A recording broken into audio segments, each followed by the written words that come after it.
పట్టణ ప్రాంతాల్లో 24 గంటల పాటు బిజీగా గడిపే ప్రతి ఒక్కరికి సెలవులు దొరికితే ఏజెన్సీ ప్రాంతాలకు వెళ్ళి అక్కడి ప్రకృతమ్మ చల్లని ఒడిలో తనివి తీరా సేద తీరాలని ఉంటుంది.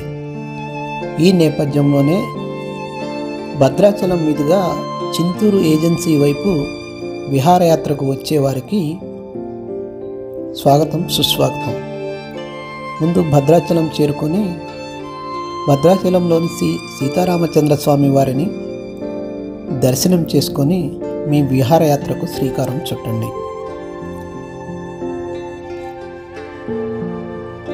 స్వామివారి దర్శనం అనంతరం భద్రాచలం పట్టణాన్ని వీక్షించండి.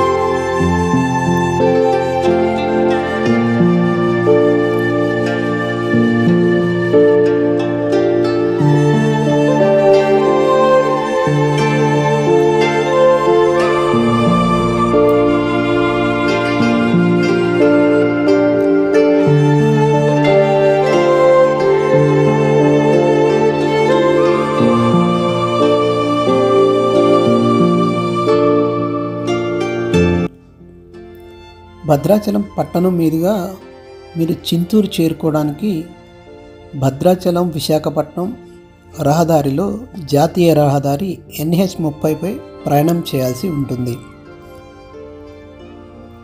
భద్రాచలం నుంచి చింతూరు మధ్య దూరం 65 కిలోమీటర్లు.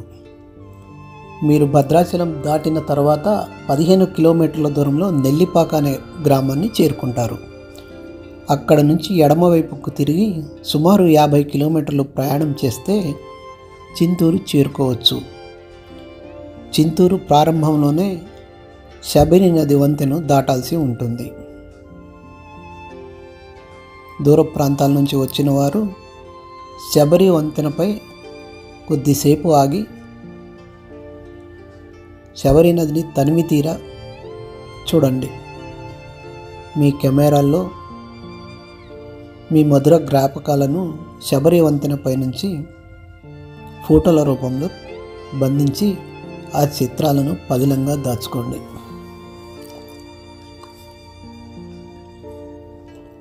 పోలవరం ప్రాజెక్టు నిర్మాణం పూర్తయితే పూర్తి స్థాయిలో ఈ ప్రాంతం మొత్తం జల దిగ్బంధంలో మునిగిపోతుంది.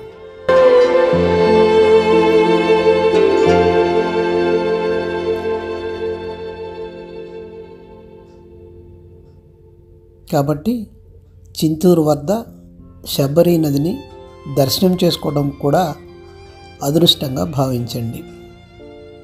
ఇక చింతూరు నుంచి మీ విహారయాత్ర శ్రీకారం చుట్టడానికి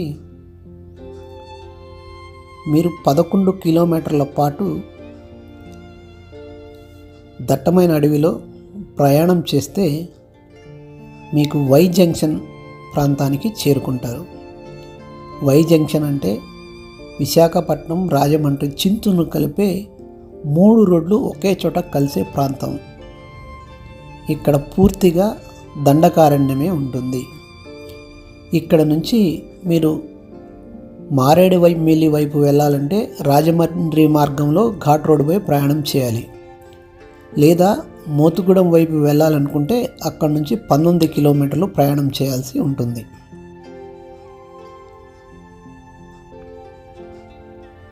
ఈ ప్రాంతంలో చాలా ప్రశాంతమైన వాతావరణం ఉంటుంది.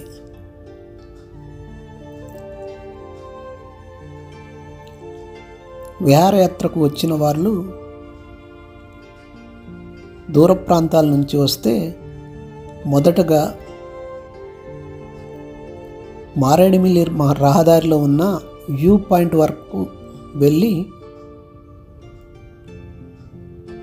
పరిశీలించిన తర్వాత అక్కడి సెలయేరులో స్నానం చేయడం వంటి కార్యక్రమాలకు శ్రీకారం చుట్టవచ్చు.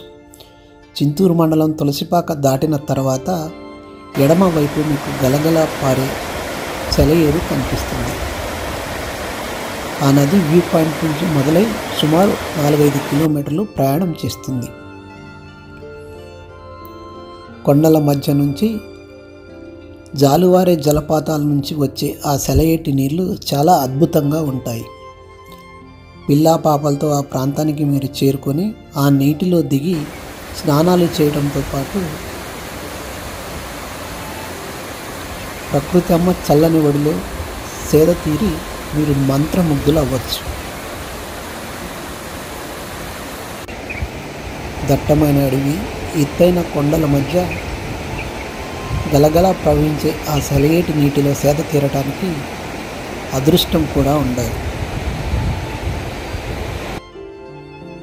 అనేక చోట్ల అడవిలో నుంచి ఆ సెలయేటిలోకి దిగడానికి మార్గాలు ఉంటాయి. పుష్ప 1, పుష్ప 2 సినిమాలో సెలయేటి నదిలో లారీల్లో స్మగ్లింగ్ చేస్తున్న దృశ్యాలను ఇక్కడే చిత్రీకరించారు. అక్కడి నుంచి కొంత దూరంలో ప్రభుత్వం ఏర్పాటు చేసిన వ్యూ పాయింట్ను చూడవచ్చు. ఈ వ్యూ పాయింట్ వద్ద నుంచి ఇక్కడి ప్రకృతి అందాలను మీ కెమెరాల్లో బంధించుకోవచ్చు. మీ మధుర జ్ఞాపకాలను మీ మిత్రులకు షేర్ చేయడంతో పాటు మీ వద్ద పదిలంగా దాచుకోవచ్చు. ఏజెన్సీ ప్రాంతాల్లో విహారయాత్రలకు వస్తే ఇక్కడి అనుభూతులు మీకు జీవితాంతం గుర్తుంటాయి. ఎత్తైన కొండల నడుమ నుంచి రహదారులు, దట్టమైన అడవులు, గలగలా పారే సెలయేటి ధారలు,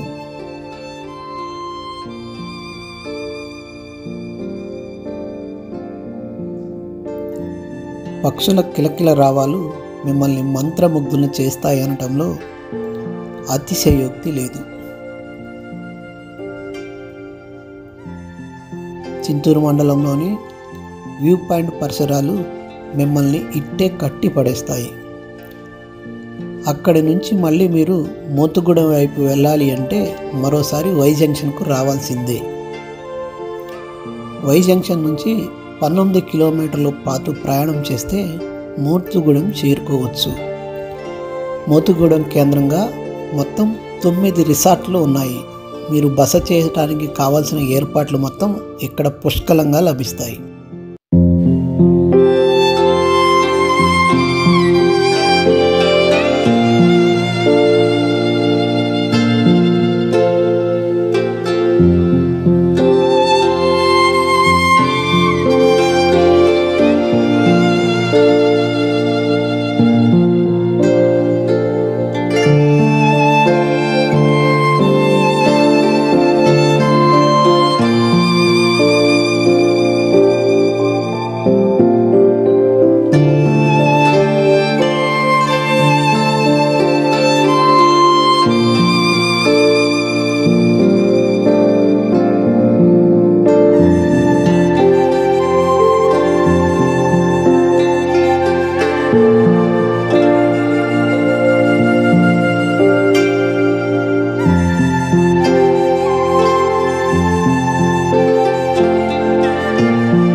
మోతుగూడెంలో ఉన్న రిసార్ట్స్, మీరు బస చేయడానికి కావాల్సిన ఏర్పాట్లకు సంబంధించి ఆ రిసార్ట్స్ యొక్క విజువల్స్ మొత్తం మేము వీడియోలో పొందుపరిచాము. వారి ఫోన్ నెంబర్లు కూడా వీడియోలో మీకు కనిపిస్తాయి.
మోతుగూడెం పరిసర ప్రాంతాల్లో ముఖ్యంగా మిమ్మల్ని మంత్రముగ్ధులను చేసేది వాటర్ ఫాల్స్, సీలేరు నది వెంట ఉండే picnic spots, 4x dam, power canal,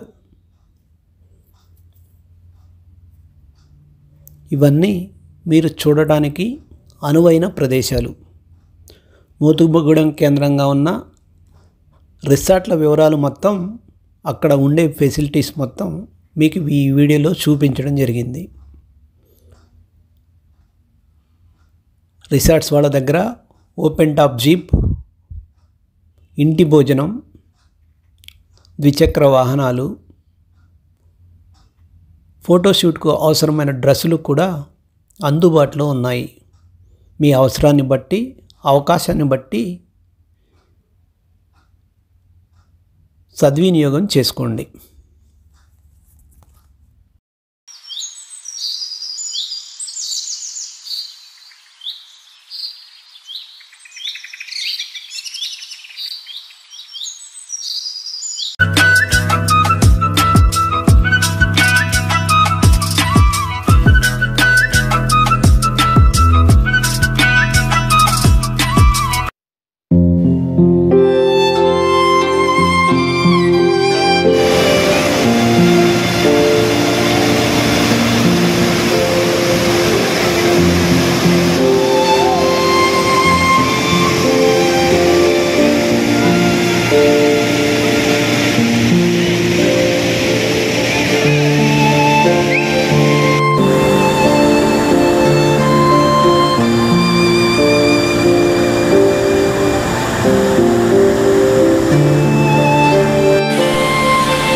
మా ఛానల్ మీకు నచ్చితే దయచేసి సబ్స్క్రైబ్ చేయండి, షేర్ చేయండి.